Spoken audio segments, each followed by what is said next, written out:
Saat Anda pertama kali membuka ZBrush, tampilannya akan seperti ini. Ini adalah homepage. Kalian bisa langsung menutup homepage dengan menekan tombol close di kanan atas. Atau jika kalian tidak ingin homepage ini muncul, setiap kalian membuka ZBrush, kalian bisa masuk ke bagian pengaturan dengan menekan icon option ini dan pilih Show if updated.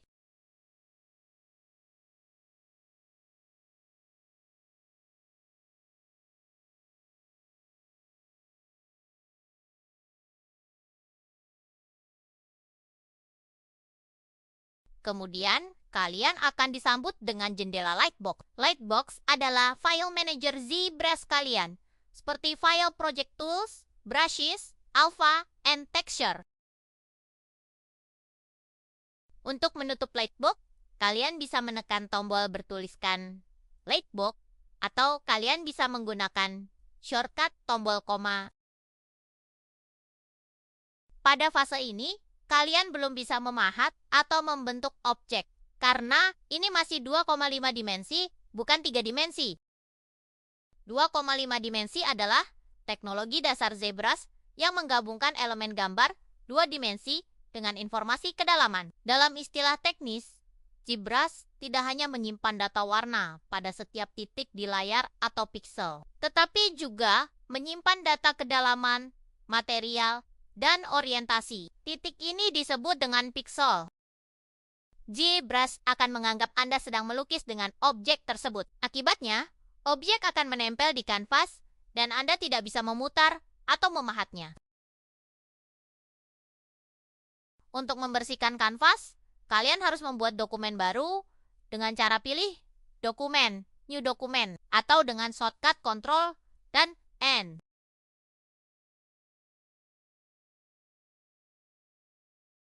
Untuk memulai pahatan, kalian harus membuka objek dengan cara tekan Lightbox dan pilih file.cpr yang mana saja. Untuk sekarang, saya akan membuka file Sphere.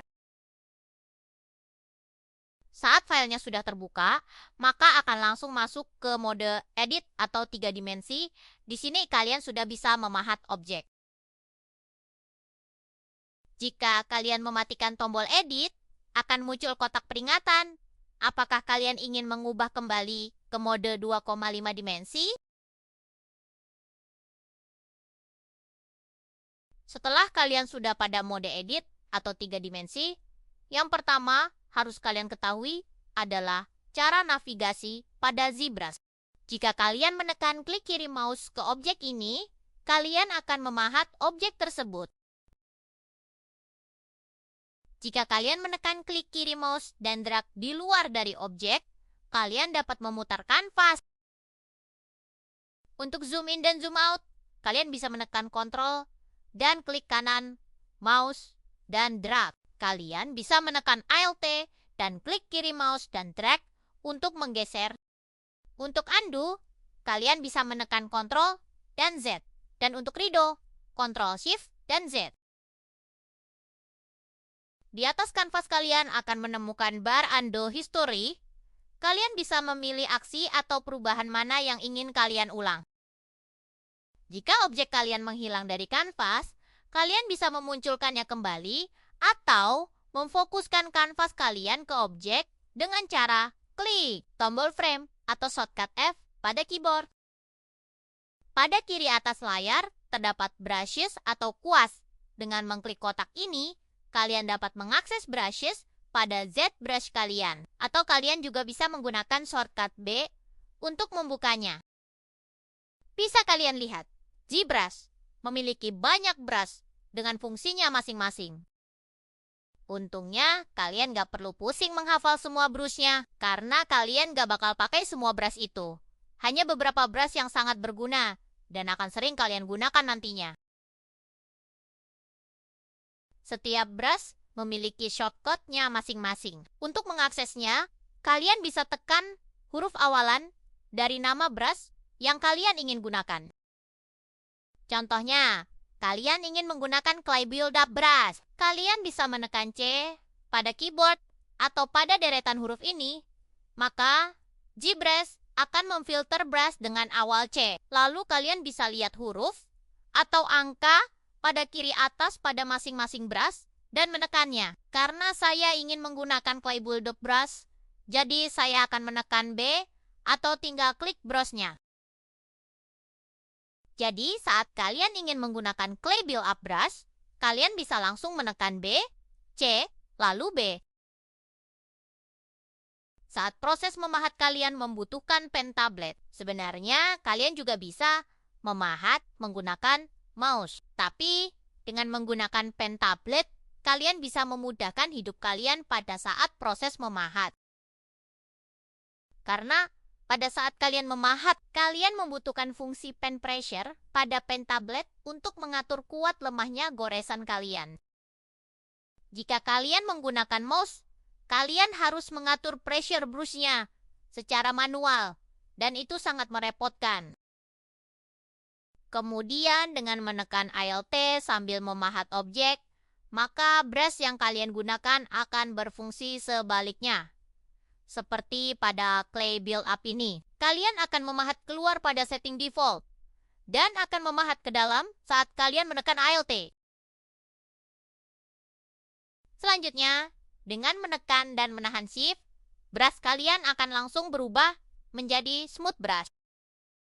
Dan jika kalian menekan dan menahan kontrol, brush kalian akan berubah menjadi mask brush yang berfungsi untuk melindungi daerah objek yang kalian mask dari perubahan yang kalian lakukan. Saat kalian menahan kontrol, klik kiri dan drag sampai membuat box di luar objek, lalu lepas. Klik kiri. Kalian akan menghapus mask yang sudah kalian buat. Jika kalian melakukan aksi yang sama tapi box sampai mengenai objek, kalian akan membuat mask dari box tersebut. Dan jika kalian ingin membalik area mask yang telah kalian buat, kalian bisa menekan kontrol dan klik kiri di luar dari objek kalian. Di atas sini, kalian akan menemukan focal shift. Bagi pemula, kalian tidak perlu mengkhawatirkan ini, dan kalian bisa membiarkan settingnya secara default. Tapi, penjelasan sederhananya, focal shift adalah pengaturan yang menentukan tingkat kehalusan atau ketajaman pada tepi goresan brush kalian. Lalu, di bawahnya terdapat draw size. Draw size adalah pengaturan yang menentukan seberapa besar diameter brush atau area goresan yang Anda gunakan pada model. Di software desain lain, ini sama saja dengan brush size.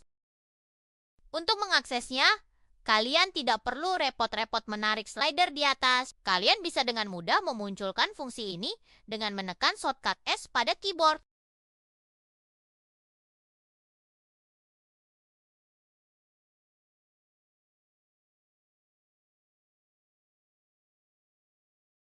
Jika kalian ingin menambah objek baru ke dalam ruang kerja kalian, misalnya, Anda sudah punya model kepala dan ingin menambah telinga. Prosesnya melibatkan menu tool dan subtool. Pada default tampilan ZBrush menu tool sudah terbuka di bagian kanan layar kalian, atau kalian bisa membukanya dari bar di atas sini. Lalu, di dalam palet tool, kalian bisa mencari menu subtool dan membukanya. Dalam dunia ZBrush, istilah tool bisa sedikit membingungkan karena memiliki dua arti tergantung konteksnya. Namun, untuk pemula, cara paling mudah memahaminya adalah tool adalah file objek 3 dimensi kalian. Jika di Photoshop kita menyebutnya canvas, atau di Word kita menyebutnya dokumen, di ZBrush, satu kesatuan objek 3 dimensi yang sedang kalian kerjakan disebut sebagai tool. Sedangkan di dalam ZBrush, subtool adalah sistem yang sangat mirip dengan layer di Photoshop, namun untuk objek 3 dimensi, bayangkan jika kalian sedang membuat karakter manusia. Kalian tidak memahat tubuh, baju, rambut, dan sepatu dalam satu bongkahan tanah liat yang sama. Kalian memisahkan mereka menjadi bagian-bagian tersendiri agar lebih mudah dikelola. Bagian-bagian terpisah inilah yang disebut sebagai subtool. Sekarang saya akan menambahkan telinga pada kepala yang sudah saya buat. Caranya dengan menekan tombol insert pada palet subtool ini, lalu saya akan menambahkan objek baru. Dalam kasus ini, saya membayangkan bentuk silinder sebagai bentuk sederhana. dari telinga yang ingin saya buat. Saat kalian menambahkan subtool baru, maka objek akan saling menumpuk seperti ini. Kalian bisa mengubah posisi, ukuran, dan rotasi subtool dengan menggunakan tombol-tombol di atas ini, atau dengan shortcut W untuk move, E untuk scale, dan R untuk rotate. Kalian hanya perlu memilih salah satunya saja, karena setiap pilihannya akan memunculkan gizmo pada objek, di mana di dalam gizmo sudah tersedia semua fungsinya. Saat menggunakan gizmo, kalian bisa sambil menekan Shift untuk membuat posisi, ukuran, dan rotasi mengunci pada perhitungan tertentu, tergantung dari jarak mouse kalian. Di sini saya mencoba untuk mengubah bentuk silinder menjadi bentuk telinga yang saya inginkan dengan menggunakan gizmo. Dari mengatur posisi, ukuran, dan rotasinya sesuai dengan aksis 3 dimensi yang ada pada gizmo. Bentuk kerucut digunakan untuk mengatur posisi. Bentuk persegi panjang untuk mengatur ukuran sesuai dengan warna aksisnya masing-masing.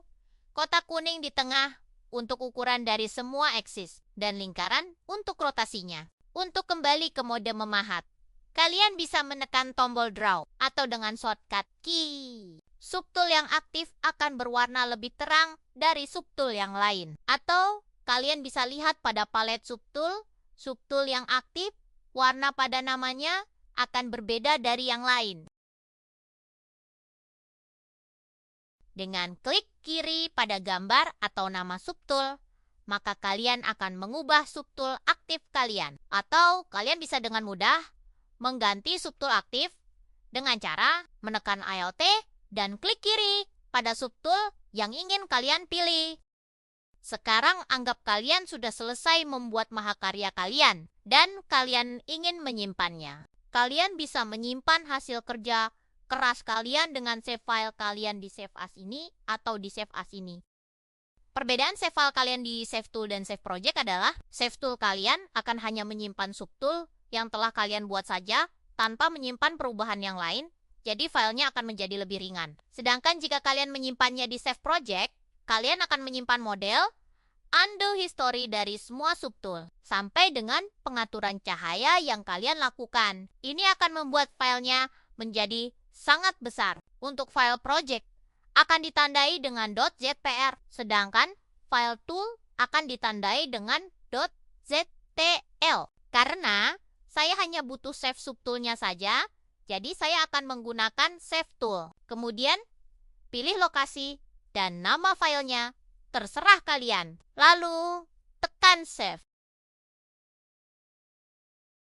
Dan jika kalian baru masuk ke ZBrush dan ingin membuka file yang sudah kalian buat, kalian bisa menekan tombol load tool pada palet tool ini dan cari file kalian, kemudian tekan open.